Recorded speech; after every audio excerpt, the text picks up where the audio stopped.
is Adam. This is Full Time Machine Shop. Sorry it's windy and stuff out. I was going to do a video on a project today, but getting this stuff took longer than anticipated. But here's what I got for 500 bucks. That is a huge old punch press. I don't know if that's going to make it in the shop. I haven't decided yet. The real things I was after. This is a late 1890s. The guy put wooden things over it, but it's one of those big two-wheel bandsaws. And I'm going to convert it to metal cutting. Convert it as minimally as possible. You see, someone made their own wooden V-pulleys. Once I get all the wood off this thing is gonna, I've been looking for one of these forever. This is only the second one I've seen in person in my area. It's very cool. Here is a Warner Swayze number 6 turret lathe that is missing both. It's missing the turret. This was $100. So I'm basically going to, it came with some chucks and stuff too. I'm basically going to take the gear, I'm going to keep the motor, open up the gear housing, take all the gears out of it, strip off anything that's usable, and I don't know what I'm going to do with the rest of it. But for the price, for the chucks and stuff, I kind of had to get it. I got one of those blacksmith's post leg vices. And the other thing I was after is this Champion Blower and Forge. As you know, I like drill presses. This is on a roller base. It's got the power down feed, 2 different speeds. It's one of the higher end drill presses of that era. Very cool. And I'll do separate videos on these as I get them functioning and in the shop.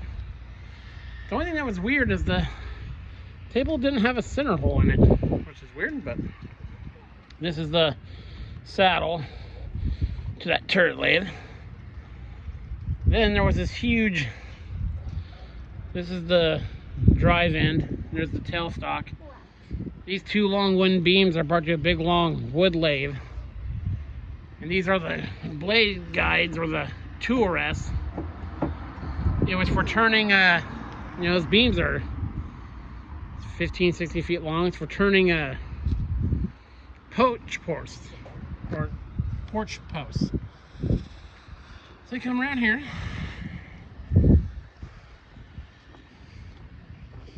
Here's a big old pipe vise from the late 1890s. Very cool. And then here's the flywheel for that punch press. That flywheel is heavy and it is massive. So I don't know what's going to happen with the punch press, but I'm going to keep that because that's cool. There's a bunch of odds and ends, a bunch of nice handles. Here's the back half of that turret lathe. He had it in operation doing drive shaft work. You snug these up with a tool, and he made shafts for the chucks. He was doing driveline work with it. So yeah, we'll see what's usable on it, but I don't know its fate yet. Again, it's only 100 bucks for the motor, the couple chucks, and hopefully all the gears. He's gonna try to find the turret for it. I might let him, give him some time to find it, but we'll see. There's lots of parts on it I'll strip. Here's the rest of that table. Hopefully it's in really nice shape underneath there. They screwed this board down to it. They did a good job making this wooden case.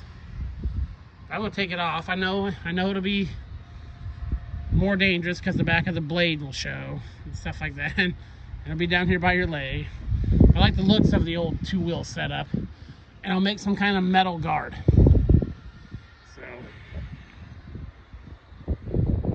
here's that other punch press. This punch press, it's a John H. Morch number 2. I mean, this thing's pretty solid. You saw the flywheel on it. So yeah, That was today's haul for 500 bucks. I was mostly after this guy. That guy and that guy. And a lot of you are probably wondering why I like stuff like that. That thing is still tight too. I mean, there's like no play in the spindle. That's a very fully featured one with the auto feed and all that. And I just like drill presses. You know how it is when you like a certain machine. I've been looking for one of these forever. This wheel is probably 24 inches in diameter, if I had to guess. So it's this cool hunk of metal. If you were muddy, that was part of what took a little extra time today. So yeah, I'll show you real quick. There's stuff that came with it. Some random doodads. It's for the lathe. There's a couple old style chucks. I'll see if they're free. They might be usable. Oh, and this sweet barrel. That'll be on Craigslist or something tomorrow probably. But it's cool. I might sell the I don't know anything about wood. So here's one of the tool rests that would sit along this thing. He was old and his grandfather milled these. It's probably 4x8. And they're nice and straight. They have some holes in them. You know how crazy are people about weird barn wood these days. So that's probably where these will end up on Craigslist as well. So yeah, sorry I didn't get a more interesting video out for you today. I meant to do some job, but this took pretty much all day. So yeah, this is Adam from Small Town Machine Shop. Please comment, like, and subscribe, and thanks for watching.